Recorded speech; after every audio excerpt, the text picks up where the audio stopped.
Oi, Hugo. Tudo bom? Tô esperando a galerinha entrar aí pra gente começar. E aí, como você tá?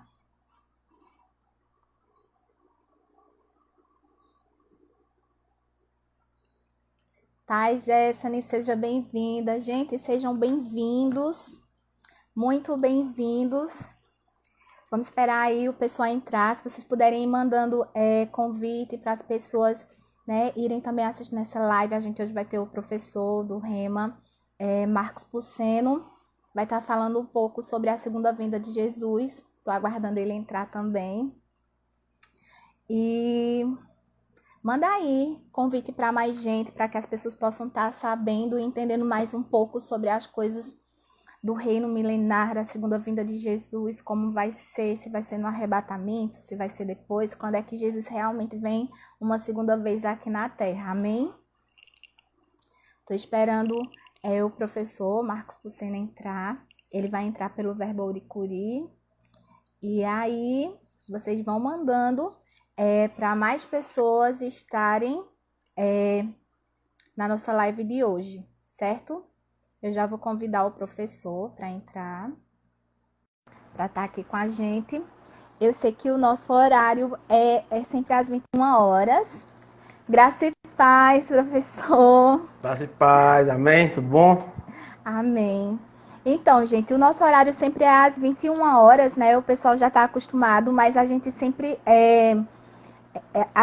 foi de acordo com, se o nosso convidado não pode naquele horário, a gente ajeita o horário para que seja mais conveniente para o nosso convidado. E hoje eu estou tendo a honra de receber o professor, o pastor, lá do Verbo Auricuri, não é isso? Professor Correto. do Rema, escatologia. E assim, ele é uma bênção. Eu conheci, ele já esteve aqui em Petrolândia, no aniversário da Eu acho que eu igreja tive de duas vezes, ou Petrolândia. foi três aí, eu acho. Duas ou Ele três foi, vezes já que a gente vai. Então, eu conheci pessoalmente, quando ele veio, eu estava vendo esses dias nas fotos da igreja. Eita, ele já esteve aqui, eu não fazia parte ainda da igreja, mas eu encontrei com ele, eu acho que há uns 2 anos atrás, lá no Max Miss, e a gente conversou bastante sobre escatologia. Eu fiquei encantada o quanto ele sabe muita coisa sobre escatologia. E assim, eu senti no meu coração de encerrar essa série de lives que a gente vem fazendo no mês de setembro, toda terça-feira. Pastor, professor, como é que eu posso chamar? Vou chamar professor, porque hoje o senhor vai Pode ser ser. mestre. Pode ser. Eu assim, para mim é uma honra ter o senhor hoje aqui com a gente. É, sempre que a nossa audiência é um pouco maior, pelo horário das 21 horas, porque o pessoal já estava acostumado, então talvez não estranhe se a audiência hoje estiver um pouco menor. Mas depois que terminar a live, o pessoal sempre vai lá no meu Instagram, no IGTV, e sempre assiste. Então, o objetivo maior é que as pessoas vão, entrem e aprendam um pouco mais. O meu coração, ele pulsa pela eternidade. Então, assim, por isso que no mês de setembro eu escolhi estar falando só sobre escatologia.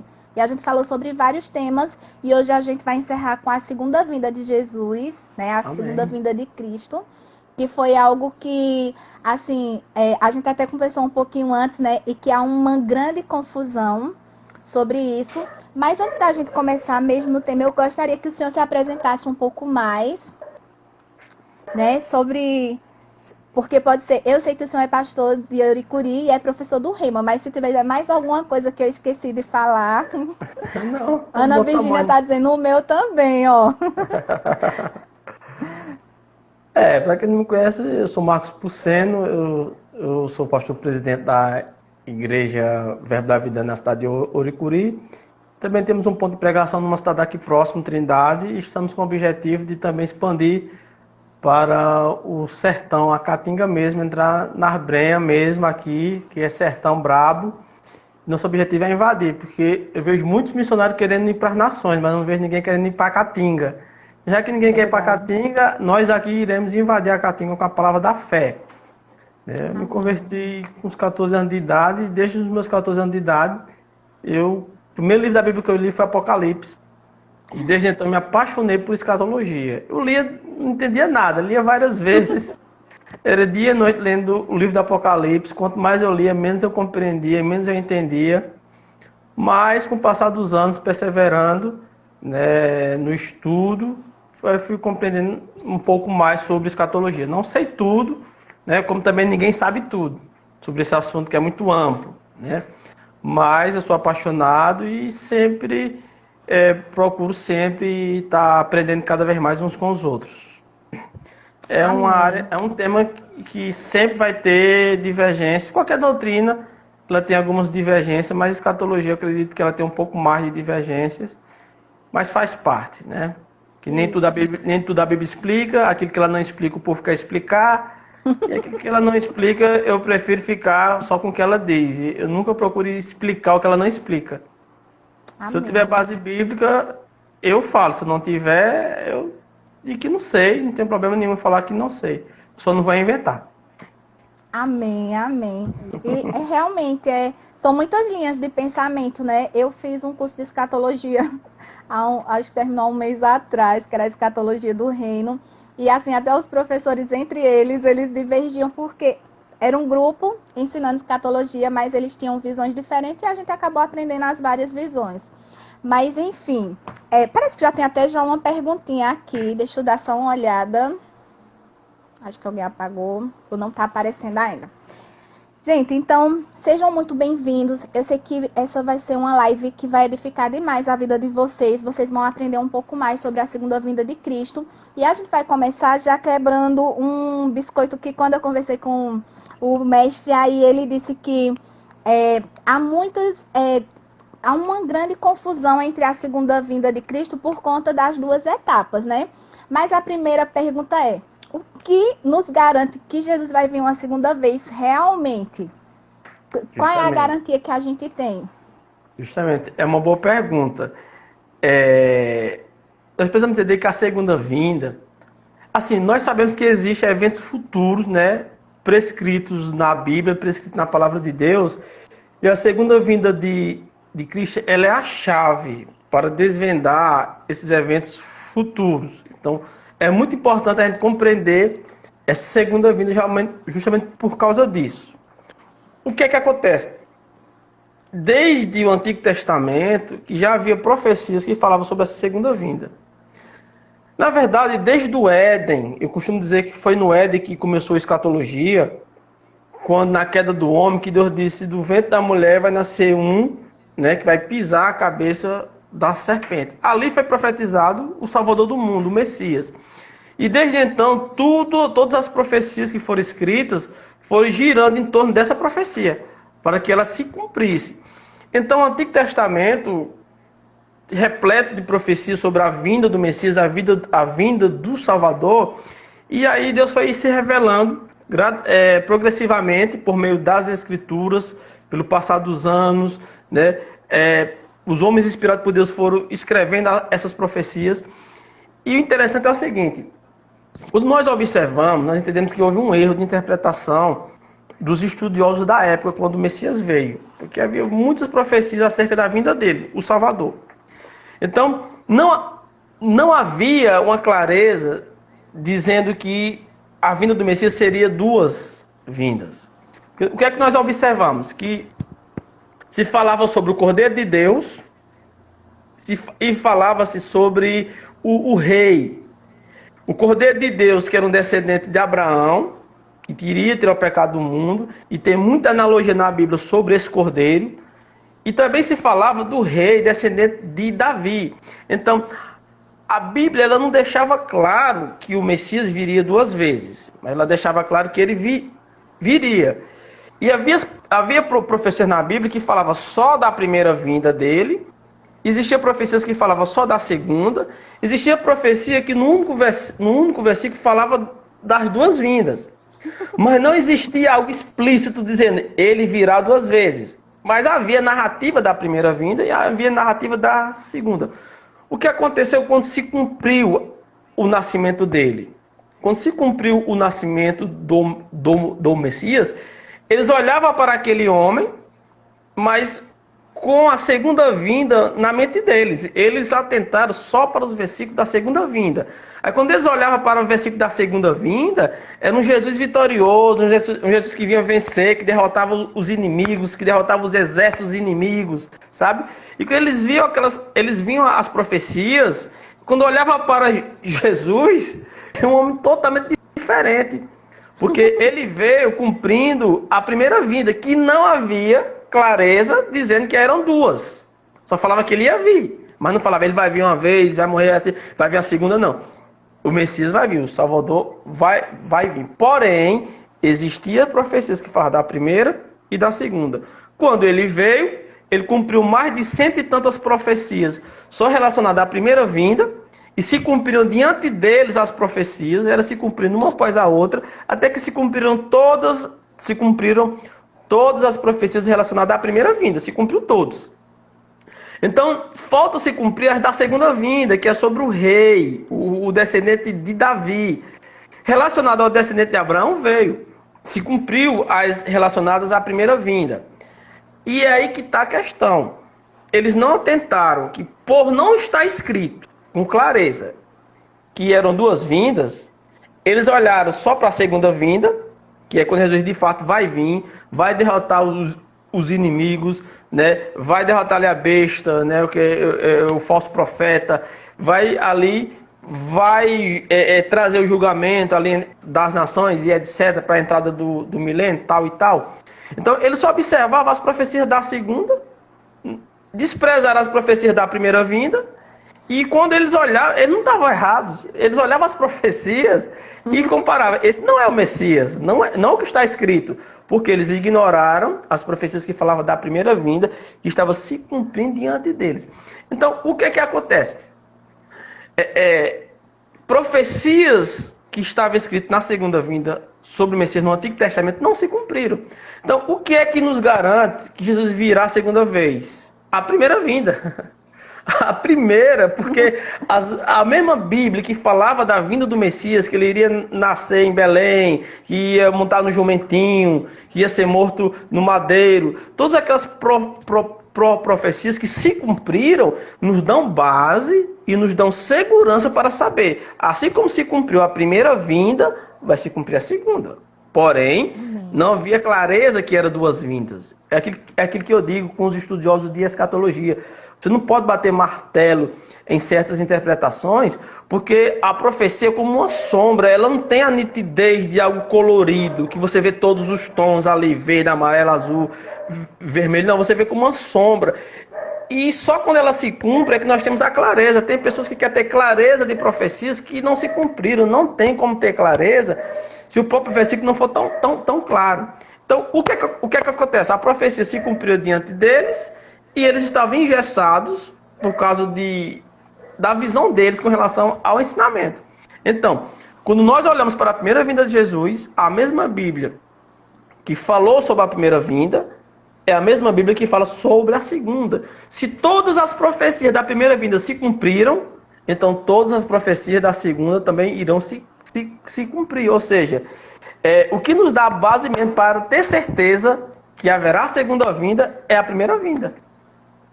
Amém.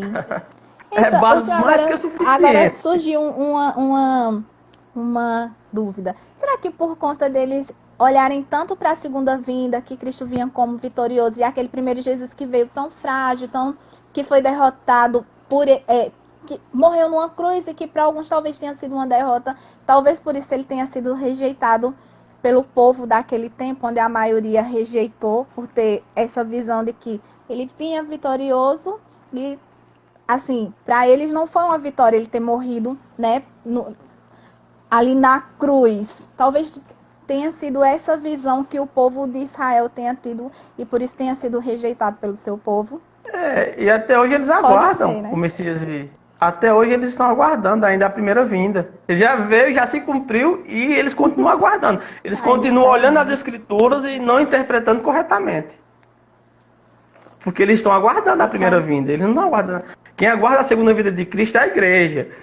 O povo judeu eles aguarda a primeira até hoje. E já veio, já se cumpriu e continua há aqueles que percebem e se convertem, entende? Entendem e se convertem. Esses deixam de sair do grupo da profecia dos judeus e agora eles passam a fazer parte do grupo que é a igreja. E se torna igreja. Não se enquadra mais como um judeu, mas como igreja. Então os que se convertem, porque a primeira igreja era só judeus, só eram judeus convertidos, né? Que aceitaram a primeira vinda. Então foi o grande erro, foi justamente esse. Eles olharam só para a segunda e ignoraram os versículos, os textos que falavam muito explícito acerca da primeira vinda. Porém, não se falava de duas em nenhuma parte. É por isso que eu digo, quando a profecia se cumpre, só, né? Isso na cabeça deles é uma só. Vinda. Porque não está escrito, mas se observasse com detalhe as profecias, iria entender automaticamente que sempre se falou de duas, mas não deixou claro. Não deixou separado explicitamente. Mas se comparasse as profecias e observasse com cuidado, eles iriam entender com muita clareza que a vinda do Messias era em duas vindas e não apenas uma. O erro foi não observar. E nessa questão ainda fica mais confuso, porque se a gente observar que teve essa primeira vinda e vai ter uma outra segunda vinda, eu já vi pessoas explicando que parece até que Jesus vai vir em 3 etapas, né? Ele veio a primeira vinda e a segunda vinda que fica bem confuso, que alguém já dividiu em 2 etapas, que seria, ele vem uma vez nas nuvens e vem outra que vai pisar na terra. O que acontece aí é que o mesmo erro vai estar se repetindo, entende? O mesmo erro se repete. Não serviu de exemplo para muita gente. Porque é o seguinte, não são 3 vindas, só são 2 vindas. A primeira já se cumpriu, não tem mais o que falar, já está tudo claro. A segunda vinda, ela vai acontecer em 2 etapas, não são 2 vindas. É uma vinda que se configura em duas etapas. Eu tenho um exemplo muito claro. Por exemplo, um jogo de futebol. Uma partida de futebol, ela é dividida em 2 tempos. Se jogar só o primeiro tempo, não configura o jogo. Não é um jogo, não é uma partida de futebol. Se acontecer jogar só os 45 minutos, não se configura como uma partida. Tem que jogar os 2 tempos, para esses 2 tempos configurar uma única partida. Está entendendo? Não são 2 partidas. São 2 tempos que correspondem a uma partida. Então, são 2 tempos com intervalo. Ao intervalo. Depois do intervalo vem a segunda tempo. Aí sim, primeiro tempo, intervalo, segundo tempo. Configurou um jogo, uma partida de futebol. A segunda vinda de Cristo é desse jeito. Ela se configura com 2 etapas, não com uma. Quando Jesus vier até as nuvens e arrebatar a igreja, isso não configurou a segunda vinda, foi o arrebatamento. A segunda vinda, por quê? Porque a gente fala isso? Porque a Bíblia não fala de 3 vindas. A Bíblia só fala a vinda do Senhor. Quando nós observamos as profecias que falam sobre a vinda do Senhor, aí o que é que a Bíblia diz? A vinda do Senhor, ele vem até as nuvens e arrebata a igreja. Os mortos em Cristo ressuscitarão primeiro, vão encontrar o Senhor nas nuvens. Né? Aí você olha outros textos, diz que ele virá pôr os seus pés em Jerusalém e todo no monte, né, lá das oliveiras, e todo olho verá. Então existem versículos que falam que ele só vem até as nuvens. Existem versículos que diz que ele vai pôr os pés no monte das oliveiras. Ou seja, quando observamos, não existem falando sobre 2 etapas. Não existe clareza de dizer, são 2 etapas. Mas quando observamos os versículos, é igual à primeira vinda. Tem gente cometendo o mesmo erro, não serviu de exemplo o erro dos judeus, em observar, porque quando nós observamos de fato os versículos, nós notamos com muita clareza que existem 2 etapas. Uma hora todo olho verá, outra hora nem todo olho verá, só a igreja vai ao seu encontro. E muitos outros versículos que dão base de você ver. Eita, de uma hora ele vem e todo olho verá, outra hora só a igreja que vai encontrar, uma hora tem arrebatamento, outra hora tem juízo. Ou seja, então são muitos versículos que falam sobre o arrebatamento e muitos versículos que falam sobre a segunda vinda. Então, o que nós aguardamos hoje é o arrebatamento, que é o que a igreja aguarda. Amém. E qual é o sinal? Não existe sinal para o arrebatamento. Jesus não precisa, o evangelho não precisa ser pregado a toda. É aí onde começam os erros. Porque pegam os versículos que falam sobre a segunda vinda e traz para os nossos dias. E aí começa a confusão. Porque estão cometendo o mesmo erro que houve no passado. Então também é outro biscoito que o senhor está quebrando para a gente, que a gente sempre teve a ideia de que o evangelho precisava ser pregado a toda criatura para que Jesus viesse. E não necessariamente, é isso? Nós aguardamos o arrebatamento hoje. Essa é a crença. Desde a época de Paulo, e na época deles, você lê os textos, porque eles entendiam, isso é arrebatamento. O versículo que fala que quando este evangelho do reino for pregado em todas as nações, aí virá o fim. De quê? Da tribulação. É um versículo que fala do período da tribulação. E o arrebatamento já aconteceu. Esse versículo só vai se cumprir quando a igreja for arrebatada. É aí que está o erro. As pessoas não sabem entender que uma coisa é uma coisa e outra coisa é outra coisa. Uma coisa é o arrebatamento. Outra coisa é a segunda vinda, que fecha as duas etapas, entende? Quando fechar as duas etapas, configura a segunda vinda. A Bíblia não fala de terceira. A Bíblia fala que ele virá pela segunda vez, né? O escritor aos Hebreus diz, quando ele vier pela segunda vez. Então a Bíblia só fala em segunda. Mas quando observamos os textos, são duas etapas que vão configurar a segunda, igual uma partida de futebol. Só um tempo não configura um jogo. Tem que ser dois tempos para configurar um jogo. Assim é a vinda do Senhor, a segunda vinda, ela se configura com duas etapas.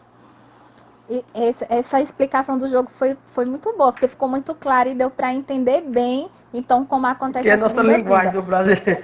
É a nossa linguagem, né? Fica fácil de compreender. Eu quero ver alguém dizer que jogo de futebol... Eu quero ver alguém dizer que jogo de futebol é só um tempo. Não é só um tempo, Verdade. São dois. E ainda tem um intervalo, que ali é a grande tribulação. Então, no arrebatamento, quem vê Jesus? Só a igreja vai Só a estar vendo igreja. Jesus? E a fração de segundos, Paulo descreve que é no abrir e fechar de olhos. Já era. Abrir e fechar o olho, já aconteceu o arrebatamento. E os que morreram em Cristo ressuscitarão primeiro.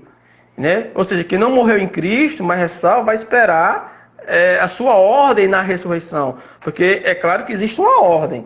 Entende? Então, nessa ordem, primeiro a igreja, entende? Então, quem for igreja vai ser ressuscitado e com os vivos vai encontrar Jesus nos ares. Então, eles esperavam naquela época o arrebatamento. Nós aguardamos o arrebatamento hoje. Não precisamos de nenhum sinal. Tem crente que não pode ver uma lua de sangue. Que é uma lua de sangue? Que é isso? Não, é uma lua que está vermelha. O arrebatamento não precisa de lua de sangue. O arrebatamento não precisa ver acordo de paz, de nações, de Israel, seja com quem for lá na Palestina ou Estados Unidos entrar. E o povo fica assustado com coisa que não deve. A única coisa que a igreja deve esperar é o arrebatamento e nada mais. Até porque esses eventos são depois do arrebatamento, né? Justamente. O acordo ser assinado, o anticristo ser levantado, tudo isso ocorre depois do arrebatamento. E o povo esperando as coisas acontecerem para serem arrebatados. Então não acontece. Um engano grande sobre o que se é ensinado, e o povo fica muito temeroso porque vê, eita, tá tendo um tratado, os Estados Unidos já fez um acordo de paz, e aí o pessoal fica com medo e não entende que pra gente, igreja, isso não importa, porque a gente pode durante essa live ser arrebatado. E aí o que vem depois são os eventos depois do arrebatamento. Já pensou durante essa live a gente ser arrebatado? Não há nada que impeça. Nós aguardamos hoje, desde aquela época que já se esperava. Não existe nenhum evento que aponte para o arrebatamento. Entende? Não existe nenhum evento.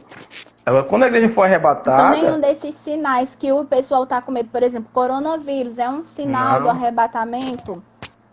Não é a primeira pandemia, não é o primeiro vírus, também não é o último. Isso já aconteceu na história, é só olhar. Tá aí, tá no passado.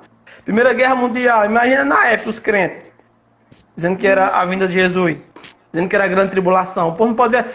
Se pelo cálculo desse povo já teve centenas de 7 anos de tribulação, já houve centenas de tribulação e Jesus não volta. Porque não houve nenhuma, não se cumpriu. Jesus disse que a grande tribulação nunca... Um amigo meu me mandou Tem uma galera que tem mania de marcar o arrebatamento, né? A data do arrebatamento. Então, Só para quebrar a cara. esse ano mesmo já teve uma data. Aí meu colega mandou, ei, vem cá, a data do... Aí mandou uma data dessas, né? Essa data do arrebatamento, olha. Então significa que nós somos aquelas pessoas que no filme ficam. Aí eu disse, bom, então a gente já ficou 2 vezes, porque só esse ano já teve também outra data. A gente foi deixado para trás umas 3 vezes já. Se for olhar, pessoal, se não souber dividir, separar, vira confusão mesmo. Entende? Por exemplo, aquele versículo que fala, e se esses dias não fossem abreviados, é versículo falando do período da tribulação. Eu estou cansado de ouvir o povo falar, eita, nossos dias estão sendo abreviados. Está sendo abreviado coisa nenhuma. Está correndo normal. É na grande tribulação que vai se cumprir esse texto. Não, pastor, mas está passando muito rápido, está passando rápido. Pois você acorda de 5 da manhã, meu querido, desliga o Wi-Fi de sua casa, fica sem televisão, fica sem nada que entenda sua mente para ver se está passando rápido. Eu duvido você ver uma hora ser uma eternidade. Agora as pessoas vivem entretidas em celular, WhatsApp, Facebook, um monte de entretenimento que tem aí, e aí o dia dá a impressão que passa rápido, mas continua como sempre. Agora, os 7 anos será assim abreviado. Ali vai ter que ser abreviado, senão não vai escapar ninguém. Amém. Tem 2 perguntinhas aqui, deixa eu ver se eu consigo ler. João, ele sempre é ele pergunta como conciliar 1 Tessalonicenses 4, 13 e 17 com 2 Tessalonicenses 2, 3. Deixa eu ver. Esse texto trata sobre o quê? De cabeça eu não vou saber. O senhor sabe de cabeça? 1 Tessalonicenses 4. Eita, tem que olhar. Eu posso confundir os textos. Eu vou abrir aqui para ler. Ele está falando sobre conciliar... Com certeza você está falando sobre arrebatamento. Com certeza o 1 Tessalonicenses 4, 3 está falando sobre o arrebatamento, a ressurreição dos mortos. 2 Tessalonicenses, não sei se é o dia do Senhor. Eu vou ler para o senhor. 1 Tessalonicenses 4, do 13 ao 17. Ele fala sobre... não quero, porém, irmãos, que sejais ignorantes acerca dos que já dormem, para que não vos entristeçais, como os demais, que não têm esperança. Porque se cremos que Jesus morreu e ressuscitou, assim também aos que em Jesus dormem em Deus, os tornará a trazer com ele. Dizemos-vos, pois, isto pela palavra do Senhor, que nós, os que ficamos vivos, para a vinda do Senhor, não precederemos os que dormem. Porque o mesmo Senhor descerá do céu com alarido e com voz de arcanjo e com a trombeta de Deus, e os que morreram em Cristo ressuscitarão primeiro. Depois nós, os que ficarmos vivos, seremos arrebatados juntamente com eles nas nuvens, a encontrar o Senhor nos ares, e assim estaremos sempre com o Senhor. Esse é 1 Tessalonicenses 4. E o segundo, 2, 3, ninguém de maneira alguma vos engane, porque não será assim sem que antes venha a apostasia e se manifeste o homem do pecado, o filho da perdição. Gente, a gente já até tratou sobre isso, a questão da apostasia, né? E nesse texto, quando falou em apostasia, eu não lembro quem foi o professor que estava aqui, mas ele disse, a apostasia que é falado não é aquela apostasia de renunciar ao evangelho, renunciar a Cristo. Essa apostasia que fala é justamente o arrebatamento, não é isso? A gente já se você observar sobre esse texto assim, uma outra vez. O 1 Coríntios, lá, capítulo 4, se não me engano, foi 4, que vai do versículo 9 ao 14, eu não sei bem como ele falou aí. Mas aquele capítulo, primeiro capítulo, ali está falando sobre o 1 Tessalonicenses capítulo 4, foi que ele disse? 4. Foi, 4 do 13 ali, ao 17. Ali Paulo está ensinando sobre a ressurreição dos mortos, né, e Isso. o arrebatamento. Ele tá dizendo ali que quando formos arrebatados, os que morreram em Cristo, eles vão ressuscitar primeiro.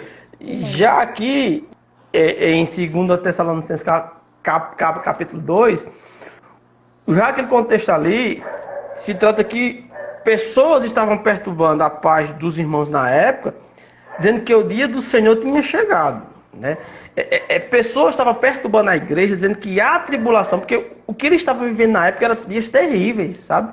Mas não vai chegar nem perto da tribulação. A igreja era perseguida, cristão era morto, aquela coisa toda.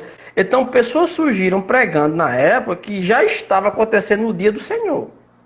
Aí o que é que Paulo faz? Ele escreve na segunda carta dizendo: irmãos, do que diz respeito à vinda do Senhor Jesus Cristo, a nossa reunião com Ele, nós vos exortamos a que não se demovais da vossa mente com facilidade, nem vos perturbeis, quer por palavra, quer por epístola, como se procedesse de nós, supondo tenha chegado o dia do Senhor. Esse dia do Senhor aqui, ele está falando da tribulação.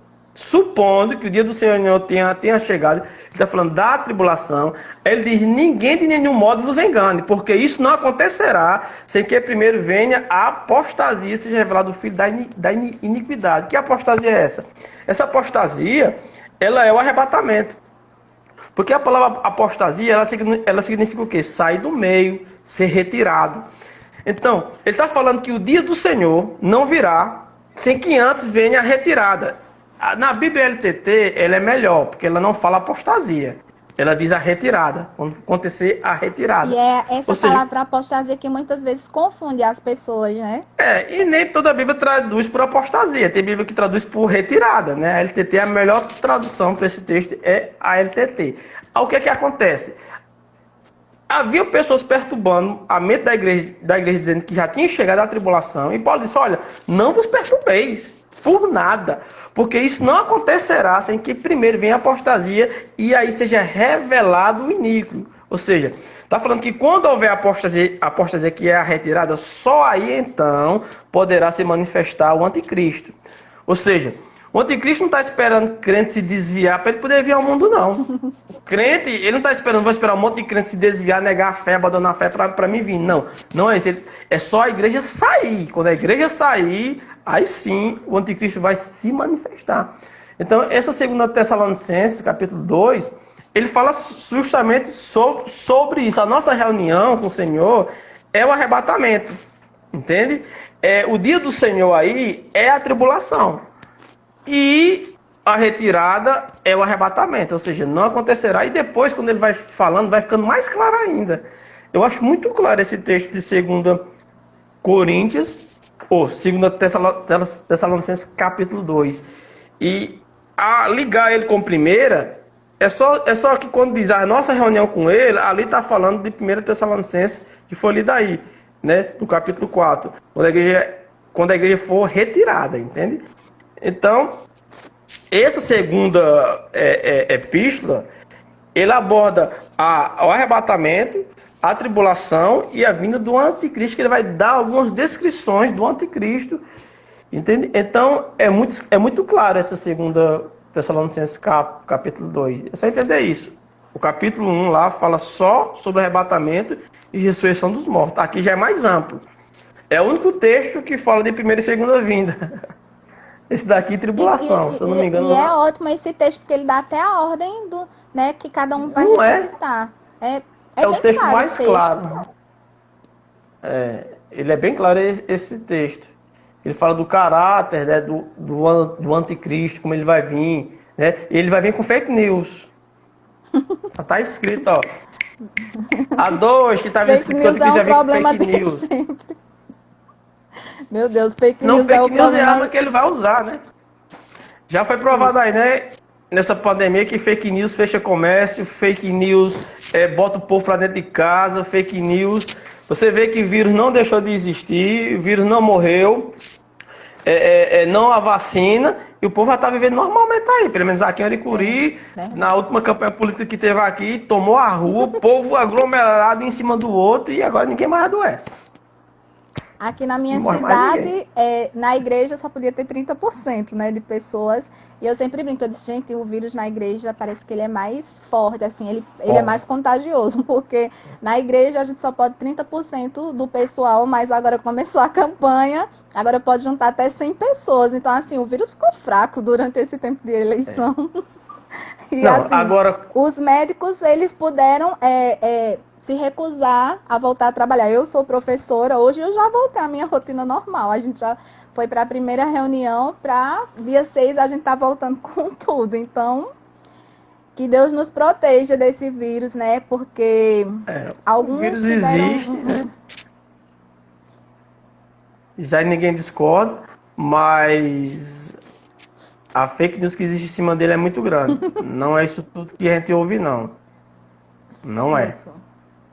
Ele primeiro foi bem poderoso, o pessoal ficou muito Não, tempo no trancado em casa, início agora ele não ele era já tá mais poderoso. sério. No início você vê pessoas na Rede Globo, médicos falando, tanto no Faustão como no Fantástico, dizendo, vai pro carnaval, é o vírusinho, é uma gripezinha, o vírusinho é fraco, tá calor aí, ele não vai se manifestar. Quando terminou o carnaval, o vírus se tornou a coisa mais mortal do mundo. Muitos Verdade. hospitais de campanha aí fizeram tudo vazio. Aí falava assim, todos os leitos estão lotados do hospital. Aí quando você vai ver, quantos leitos tem? Dois leitos. E agora os hospitais Lotado, de dois campanha leitos. já foram até desativados. Eu disse, minha Não gente, tinha doente suficiente para os hospitais de campanha, não. Foi muita fake news em na cima minha cidade do vírus. zerou, professor. Zerou, não tem um caso assim. Os casos caíram. Eu disse, meu Deus, foi um milagre Mas aqui quando na terminar nossa a cidade. política, vem a segunda onda. Não se preocupe não, quando terminar a política, vem a segunda onda. Misericórdia. Vem a segunda onda, Professor, se não tiver a vacina, vem a assim, segunda onda. eu fico escandalizada, porque outro dia eu estava conversando com o meu pastor e disse, gente, eu não entendo. Assim, a época que era para ter sido a pior fase foi o carnaval, mas o carnaval ele é muito rentável para o governo. E aí ninguém pegou o coronavírus no carnaval, que é a pior época, vem gente do estrangeiro, vem. E aí só foi realmente passar o carnaval, aí todo mundo pra dentro de casa, todo mundo de máscara, todo mundo. Aí pronto, foi uma época. Agora chegou a política, foi como alguém comentou aqui. A política foi a vacina, tá todo mundo Tá já vacinando. O vacinado. vírus não deixou Ninguém de pega existir, mais. não existe vacina. Mas quando terminar, vai vir a segunda onda. Por quê? Porque a fake news vai ser uma das maiores armas do anticristo. Isso aí é um test drive. Ele está testando já, o espírito do anticristo está testando o poder que a fake news tem, o poder que a mentira tem, que a Bíblia diz que o anticristo vai ser o pai, vai reinar por meio de mentira, vai enganar as nações. Não é à toa que vai chamar de falsa paz, o acordo dele, que tudo do anticristo vai ser baseado na mentira. E essa pandemia nos mostrou o poder que a mentira tem. Verdade. Isso mesmo. E vai ser numa mentira que esse anticristo vai se levantar, né? E só para a gente falar só um pouquinho mais sobre a segunda vinda de Jesus, né, do Cristo, a primeira etapa vai acontecer com Jesus nos ares. E a segunda Justamente. etapa, de que forma ela acontece? A primeira etapa, ela é muito clara, quando diz que vem até as nuvens e nós vamos encontrar ele nos ares. Aí acontece o quê? Nós não sabemos se será com uma semana, com um mês, com meses ou com anos. Mas após o arrebatamento, só aí é que o anticristo vai poder vir ao mundo. Né? Não é assim que a igreja é arrebatada ele vem. Não, ele vai se preparar o terreno. Agora pode ser que seja rápido, pode ser que não seja. A Bíblia não diz a velocidade. Só diz que ele só pode se manifestar quando a igreja for arrebatada. Então, ele vai vir. Quando ele fizer o acordo de 7 anos, com o povo judeu, aí sim dá início à tribulação. O primeiro dia da tribulação. A tribulação realmente são 7 anos corridos, né? Que aí já é dividido em duas etapas também. O princípio das dores, né, e a grande tribulação. Muitas pessoas dizem que os princípios das dores será de paz, de amor, de sossego. Negativo. A Bíblia diz que será terrível. Será tão terrível que ainda nesses primeiros 3 anos e meio, haverá um período de alguns meses que as pessoas vão procurar morrer. E a morte não vai estar. As pessoas vão procurar tirar a própria morte. Isso é na primeira etapa. Os 4 selos do Apocalipse é a primeira etapa. É guerra, fome, peste, desgraça. Isso dali narra, os 4 selos, narra a chegada do anticristo. Ele vai chegar com morte, com guerra, com mentira, com tudo que ele puder vir, ele vai vir. Ou seja, será terrível, porque é chamado de atribulação. Primeira etapa. A segunda etapa é a grande tribulação. Então, no final desses 7 anos, é aí que vem, de fato, a segunda vinda de Jesus, que ele volta com a igreja e vem ali encerrar a guerra que está tendo do anticristo contra o povo judeu, né? E ali ele vem justamente, e Apocalipse 19 narra bem direitinho essa segunda vinda. Quando ele vem, ali ele já lança a besta e o falso profeta no lago de fogo, vai julgar as nações, vai julgar os judeus, e aí para poder ter a entrada para o milênio. Então a segunda vinda, ela faz o quê? Ela encerra a tribulação, junta todos os judeus, né, os escolhidos, vai juntar todos os judeus que estiverem espalhados pela terra, vai julgar ali, que é o julgamento da parábola das 10 virgens, né? As 10 virgens não está falando da igreja, nunca foi igreja. As 10 É outro virgens ensinamento também errado nas igrejas. quando eu era criança, que eu vi os pregadores pregando que quando Jesus vinha, eles liam a parábola das 10 virgens e falavam, quando Jesus vinha, metade da igreja sobe, metade da igreja fica, e eu dizia, meu Deus do céu, que noivo desgraçado é esse? Que só uma parte da noiva sobe e a outra parte da noiva fica. E eu ficava com pena do noivo, sabe? Mas nunca foi relacionado à igreja, porque a igreja ela sobe toda. A igreja não fica ninguém. Pastor, mas os que ficar, porque não era, só sobe quem é. Quem é, sobe, quem não é, fica. A igreja sobe na sua totalidade. E as parábolas das 10 virgens é algo que Jesus falava sobre os judeus, o julgamento dos judeus. As virgens loucas são os judeus infiéis, e as virgens prudentes são os judeus que cumpriram a sua fidelidade com a palavra de Deus, com a aliança que eles tinham com Deus. Então, as virgens loucas são os judeus que ficaram fora do milênio, e as virgens prudentes são as que vão entrar no milênio, e vai se cumprir o que Jesus falou lá em Mateus, que pessoas virão do Oriente e do Ocidente, sentar-se na mesa com Abraão, Isaac, e vocês, os filhos do reino, ficarão de fora.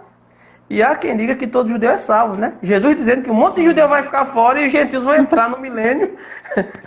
E há quem prega que o judeu é salvo, e Jesus dizendo, não, não é não. E muitos deles vai ser lançado nas trevas exteriores. Entende? É cruel, vai ser cruel a lei. Ou seja, isso é a segunda vinda.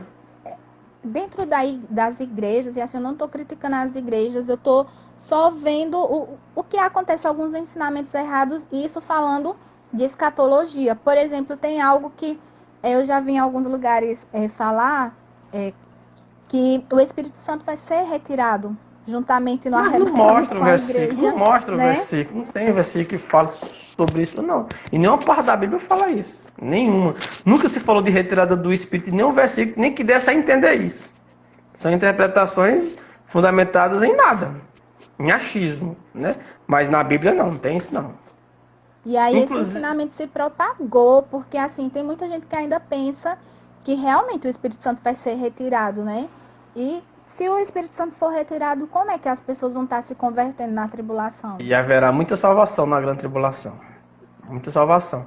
Ou seja, não existe base bíblica que prove que o Espírito Santo vai sair da terra. A única base bíblica que a gente tem é que ele foi derramado e que ele está até hoje. Mas que ele vai sair não existe, não. Nem a metade de um versículo existe. Nenhum versículo que dê a entender isso não tem, não. O Espírito Santo vai ser retirado da terra, Deus vai retirar o seu Espírito da terra. Não, não tem, não. Ele vem, diz que ele vem, ficaria para sempre. Mas as pessoas inventam, né? As pessoas têm criatividade para inventar um monte de coisa. Outra fake news. Então, quando Jesus vier, ele realmente, na segunda etapa da segunda vinda, ele pisa aqui na terra, né? Justamente, ele pisa sobre a terra e ali ele já... Apocalipse 19 é quem narra isso bem direitinho. E lá em Zacarias também tem, não sei se é capítulo 12 ou é 14, você pegar Zacarias e Apocalipse, juntar ali a Zacarias com Apocalipse, o capítulo 19 de Apocalipse, Zacarias, agora me perdoa, não lembro se é o 12 ou se é o 14, também não estou bem lembrado. Você lê ali, justamente narrando a segunda vinda de Jesus, ele julgando as nações, sabe, julgando os judeus e implantando o milênio. É muito claro a leitura, essas partes aí é claríssima no que a Bíblia fala. Outras coisas ela não tem clareza, mas a segunda vinda e arrebatamento tem muita clareza com relação a isso. Só não é claro dizendo que é 2 etapas, aí não tem. Mas, se observar os versículos, é impossível negar. Uma vez eu questionei assim, essa questão das 2 etapas, né? Eu disse, o meu entendimento, o fato é que eu fui convencida convencida em termos. Eu sempre digo assim, gente, quando fala da segunda vinda de Jesus na Terra, eu entendo que como ele veio a primeira vez e ele pisou os pezinhos dele aqui na Terra, a primeira vinda. A segunda vinda eu não via como em duas etapas. Eu vinha como, quando ele vem nas nuvens, ele só vem nas nuvens, mas não pisa na Terra ainda, para mim. Antigamente eu achava que não era a segunda vinda.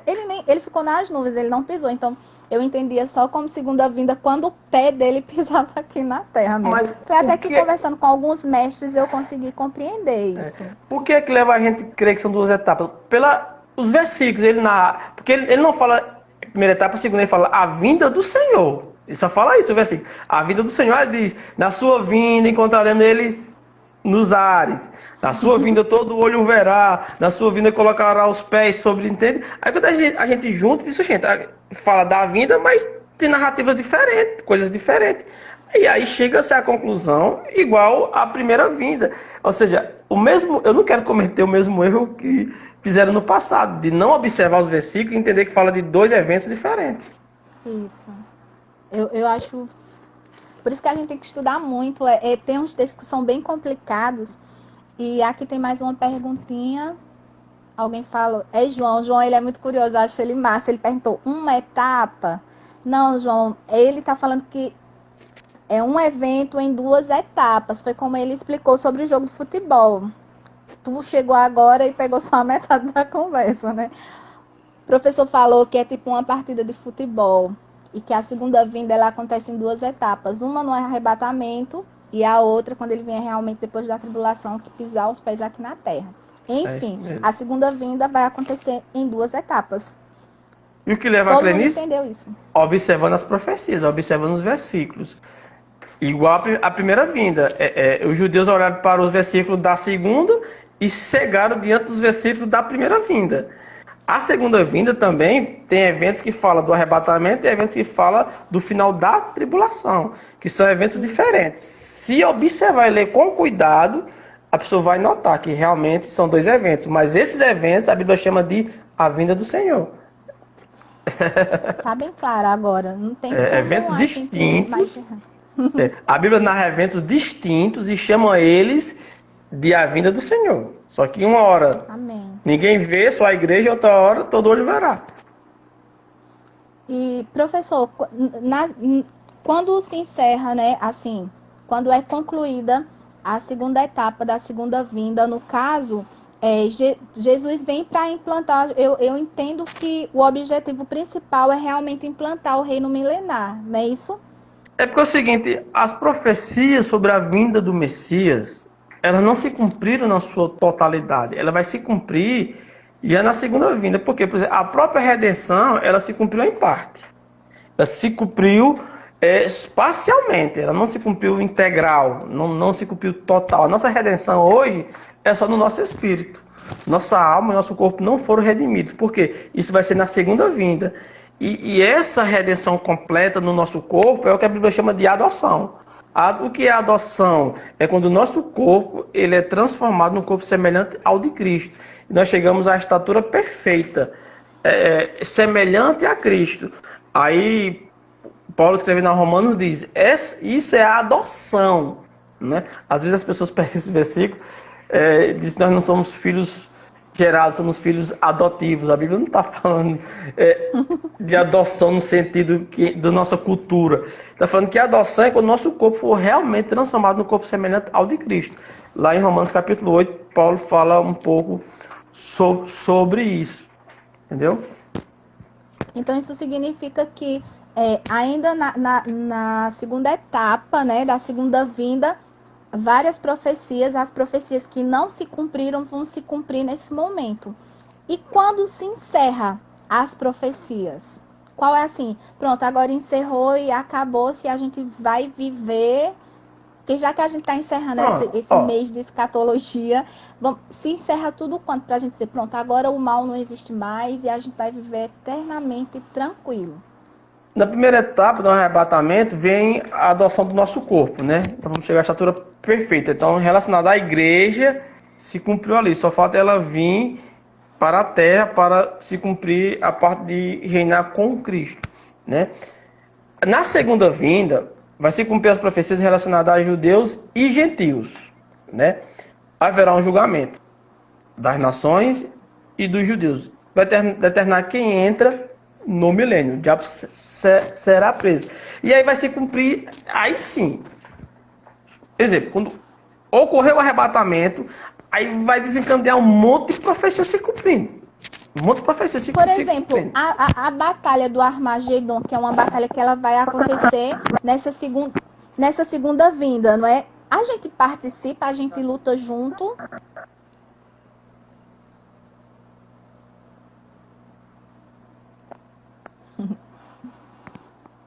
Eu acabei batendo com a mão no... Falo demais com os gestos.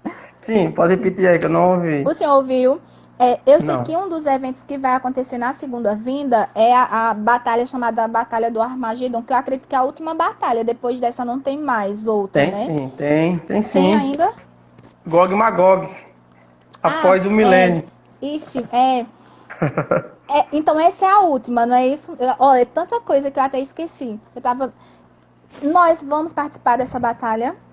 Ou a gente Não vai dar tempo, não. A Bíblia diz que depois... Porque é o seguinte, a segunda vinda, por exemplo, quando sair o arrebatamento, quando a igreja sair, vai se cumprir várias profecias que estão em Apocalipse ali. Uma se cumprindo após a outra. Aí se cumpre, e todos esses cumprimentos apontam a segunda vinda. São sinais da segunda vinda. Cada profecia que vai se cumprindo está apontando, olha, ele vai vir a segunda vez, ele vai vir a segunda vez. Aí quando ele vier, vai ter se cumprido quase o Apocalipse todo ali. Quase todo ele está se cumprindo ali. Aí vai se cumprir agora só da parte de Apocalipse 20, né? Que vai fazer o quê? Vai prender, Satanás será preso por 1000 anos, vai começar o reino milenar de Cristo, é isso? Depois dos 1000 anos, Satanás será solto, vai enganar nações, vai mentir novamente e vai juntar multidões como a areia do mar para pelejar contra Jesus e o seu povo. Só que quando eles vão para essa peleja, a Bíblia diz que não dá tempo para nada não, porque começa a cair fogo do céu. Cai fogo do céu e consome esse povo. E aí sim, Satanás será lançado no lago de fogo, que arde com enxofre, onde não somente está lá já a besta e o falso profeta, ele também vai lá ser lançado. E a Bíblia diz lá, é interessante, quem puder ler Apocalipse capítulo 20, diz que ele não vai lá mandar, ele não vai lá ser chefe, como se ele fosse o dono do inferno, vai mandar, não, ele vai sofrer o tormento dele, entende? Ele não vai mandar em nada, a Bíblia diz que ele lá será atormentado dia e noite pelo século dos séculos. As pessoas imaginam Satanás sendo chefe do inferno, vai mandar, desmandar, não. E cada um que for para lá vai cumprir sua sentença, seu sofrimento eterno. Aí, podemos dizer que aí é praticamente o fim, mas ainda fica faltando o juízo final. Depois daí. O juízo final, que é quando Deus vem. Sabe aquele questionamento que muitas pessoas dizem? Por que Deus não aparece no mundo? Por que Deus não vem? Por causa da santidade dele. Quando nós estudamos sobre a santidade de Deus, a gente entende que onde existe pecado e a santidade de Deus chega, automaticamente tem juízo. Por que Deus não aparece logo nessa terra? Por conta da santidade. O que é que narra lá em Apocalipse capítulo? Não sei se é o capítulo 20, versículo 15, que diz que quando ele vier, que o juízo final do trono de Deus vai vir, a Bíblia diz que a terra e o céu fugiram da presença dele.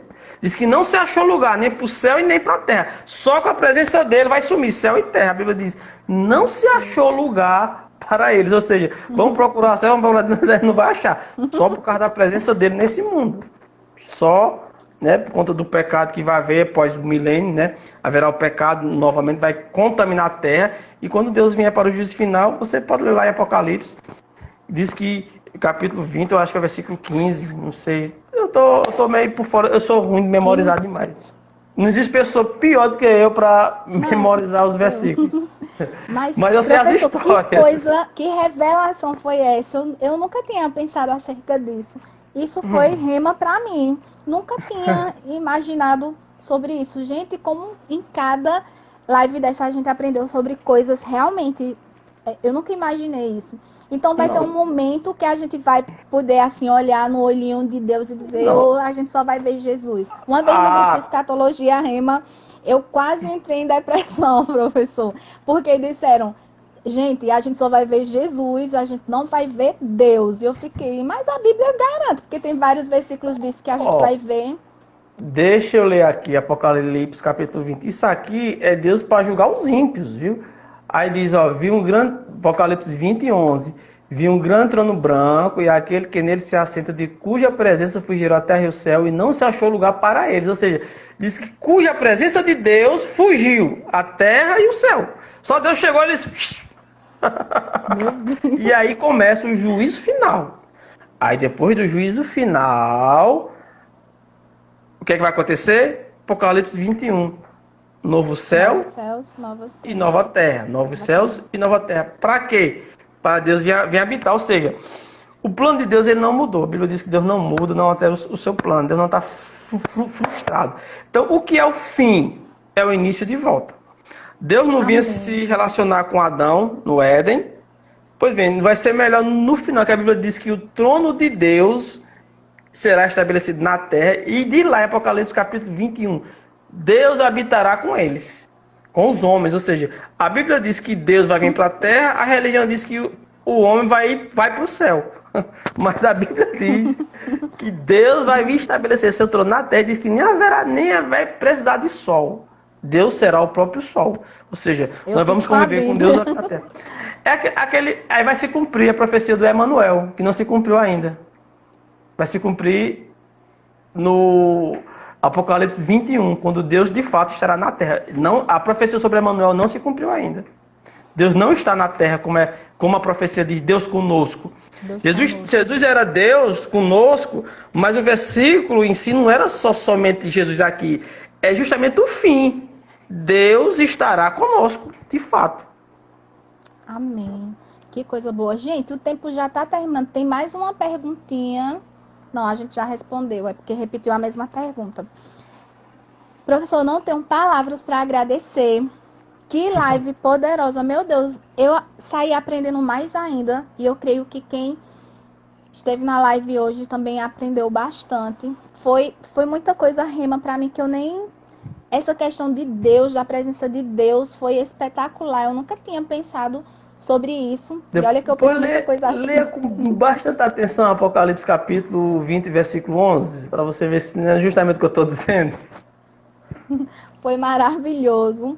Eu queria agradecer muito ao senhor a disponibilidade. Eu sei que o senhor é uma pessoa super ocupada, mas muito obrigada por eu ter feito o convite, o senhor ter aceitado assim, nesse horário já tarde, que às vezes a pessoa até já está descansando, já está dormindo. Mas muito obrigada, assim, que Deus lhe abençoe ainda mais Amém. com esse dom que o senhor tem de mestre realmente, porque a partida de futebol eu vou levar para mim toda É o vez que eu melhor precisar exemplo que explicar tem. algo. Eu vou dizer, minha gente, isso eu peguei do pastor Marcos Puceno, porque foi a melhor forma de se explicar a segunda vinda que eu já vi até hoje foi falando sobre futebol, e que é algo que o povo do Brasil E tem entende, até o né? intervalo, que é a grande tribulação. Exatamente. Assim, foi perfeito essa analogia que o senhor fez. Muito obrigada. Gente, para vocês que acompanharam, que estiveram aqui esse mês todinho de setembro nessas lives, passaram grandes mestres. Eu encerrei com um mestre que eu, assim, fiquei encantada quando eu conheci ele. A gente tava no Maximise, ele gastou um tempão comigo me explicando sobre coisas de escatologia. Tinha um pregador lá de outro país e a gente falando sobre escatologia. Foi bênção.